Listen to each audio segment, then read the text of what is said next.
सो hey guys, कैसे हो आप सभी लोग। Welcome back to my channel एजी अनाई मांगा। तो गाइस, आज मैं एक्सप्लेन करने जा रहा हूँ बुक ऑफ एस्पर के एपिसोड नंबर 672 को, जो कि वाकई में काफी ज्यादा अमेजिंग होने वाला है। इसलिए पहले वीडियो को like, share, comment and hype जरूर से कर देना। बाकी जिन लोगों ने भी अभी तक इसका पिछला एपिसोड नहीं देखा है, तो मैंने उस एपिसोड का लिंक इस वीडियो के नीचे डिस्क्रिप्शन में दे दिया है। आप लोग जा करके पहले उस एपिसोड को देख लीजिए, और जिन्होंने ऑलरेडी देख रखा है तो उनके लिए शुरू करते हैं हमारा आज का ये वाला एपिसोड। लेकिन उससे पहले ठाकरे, थैंक यू फॉर ज्वाइनिंग ज़ूफेन silver demons. And guys, I know काफी सारे दिन हो गए हैं मेंबरशिप वाली वीडियोस नहीं आ पा रही है, मगर क्या करूं गाइस, आप लोगों को तो पता ही है कि इस टाइम शादियों के सीजन चल रहे हैं और मेरे घर पे भी काफी सारी शादियां हैं, जिन्हें की अटेंड करना भी काफी ज्यादा जरूरी होता है। मगर मैं कोशिश करूंगा कि जल्द से जल्द मेंबरशिप वाली वीडियोस में ज्यादा से ज्यादा अपलोड कर पाऊं, आप लोगों को अदर सीरीज का एक्स्ट्रा मजा दे पाऊं। एंड हाँ गाइस, शादी से याद आया, एक बात और बता दूं गाइस, आज की हमारी ये वीडियो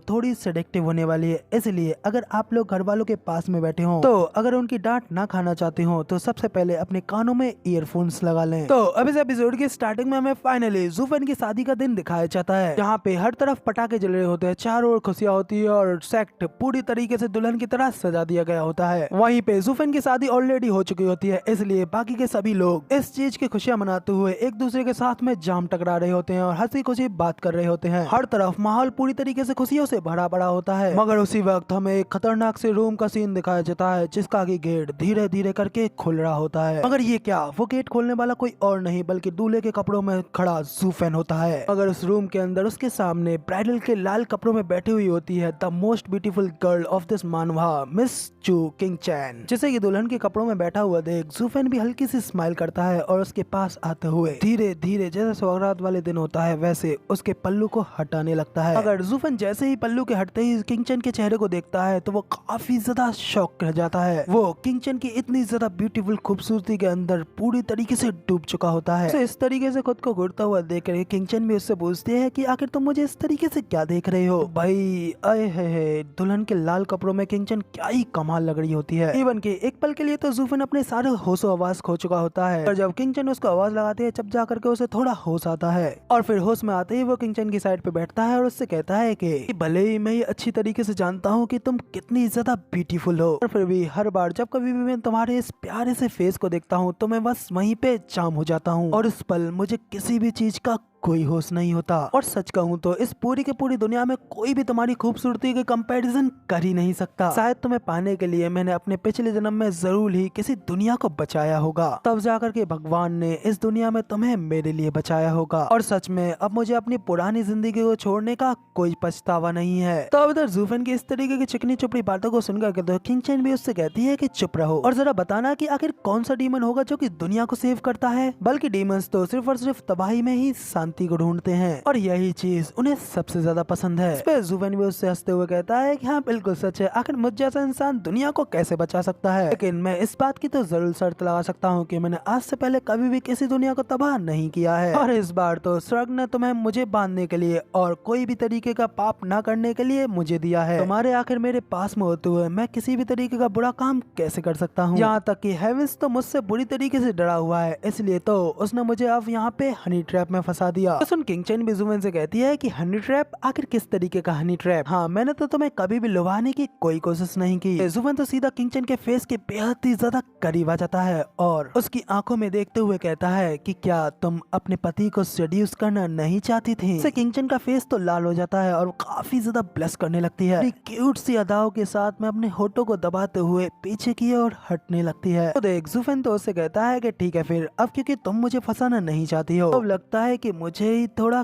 कठोर खेलना होगा। तो कहते ही ज़ूफेन किंगचैन को धक्का देते हुए सीधा बेड पर लिटा देता है। इससे किंगचैन चिल्लाते हुए कहती है कि हे, आखिर तुम ये क्या कर रहे हो। और ज़ूफेन यही नहीं रुकता और सारे रूम की मोमबत्तियों को बुझा देता है। और फिर हम सभी लोगों को एक बेहद ही ज्यादा सेडक्टिव, एक बेहद ही ज्यादा रोमांटिक सीन दिखाया जाता है कि हमारी खूबसूरत सी दुल्हन बेड पर लाचार लेटी हुई होती है, और डेमोनिक हीरो ज़ूफेन उसके ऊपर लालच भरी नजरों से देखते हुए उससे कहता है कि किंगचैन, आखिर मैं इस खेल में क्यों नहीं जीतूंगा, वैसे भी तुम मुझे हरा नहीं सकती। तो हमारी बेचारी किंग चैन सिर्फ नमी भरी आंखों से उससे कहती है कि तुम बदमाश। जूफेन इतने में कहाँ रुकता, वो उसके ऊपर चढ़ते हुए कहता है कि हाँ बिल्कुल सही, मैं एक बदमाश हूँ। मुझे तो लगा था कि तुम पहले दिन से ही इस बारे में जानती थी, लेकिन अब इसका क्या फायदा, अब तो तुम इस बदमाश की बेबी बन चुकी हो और अब तुम्हें हर रोज इस धक्का मुक्की को सहना होगा और पछतावे के लिए तो बहुत ज्यादा देर हो चुकी है। तो कहते हैं जूफेन ना इधर देखता ना उधर और सीधा किंग चैन के होठों पर होठ लगा करके उसे गहरी अदाओं में चुम्मे करने लगता है। दोनों ही धीरे धीरे एक गहरे प्यार के समुंदर में डूबने लगते हैं, जहाँ पे कि डूबने के बाद में दोनों प्रेमियों को किसी भी बात की कोई चिंता नहीं रहती और ना ही कोई होश रहता और इसी तरह माहौल और ज्यादा गर्म होता रहता है और सिर्फ रूम के बाहर से यही तरीके की आवाज आने लगती है। इसी तरह टाइम बीतता रहता है और रात और ज्यादा गहरी होने लगती है। वहीं जूफेन और किंग चैन के ब्राइडल रूम के बाहर में हमें दो खूबसूरत लड़की को दिखाया जाता है, क्योंकि कोई और नहीं बल्कि जूफेन की दो और प्रेमी होती हैं, स्वेंगर और डेनियर। जहाँ पे डेनियर स्वेंगर से कहती है कि स्वेंगर तुम्हें क्या लगता है कि अब जब जूफेन की शादी सिस्टर किंग चैन के साथ में हो गई है तो क्या अब वो हमें चाहेगा। तो स्वेंगर उससे कहती है कि मैं नहीं जानती कि आखिर वो इस बारे में क्या सोचता है, मगर आखिर सबसे क्या ही फर्क पड़ता है और कि सिस्टर किंग चैन ने ये नहीं कहा था कि जब तक वो ठीक है जब तक सब कुछ बिल्कुल मीनिंगलेस है और हमें हमेशा उसकी खुशी में ही खुशी रहना चाहिए। तो इस पे योंगनिंग भी कहती है कि हाँ सिस्टर किंग चैन इसके लिए बहुत ही ज्यादा कमिटेड है। आखिरकार फाइनली आज जाकर के वो उस क्रूल आदमी के दिल में जगह बना पाई है। मे भी शायद हम भी एक दिन कुछ उसी तरह सेम कर पाए। अब जब वो दोनों लड़कियां ये सारी बातें कर रही होती हैं कि तभी पीछे से यूनाई आते हुए प्रिंसेस योंगनिंग से कहता है कि प्रिंसेस योंगनिंग हमारी इस तरीके से दिल को जीतने वाली ट्रिक्सों से मेरे ब्रदर जू को कभी भी जीता नहीं जा सकता। जो सुन योंगनिंग भड़कते हुए उससे कहती है कि आखिर किस तरीके की ट्रिक्स। लो यूनाई इस तरीके के बेकार की बकवास बातें करना बंद करो, मेरा हर्ट उसके लिए बिल्कुल प्योर है और मैं उसे अपने सच्चे दिल से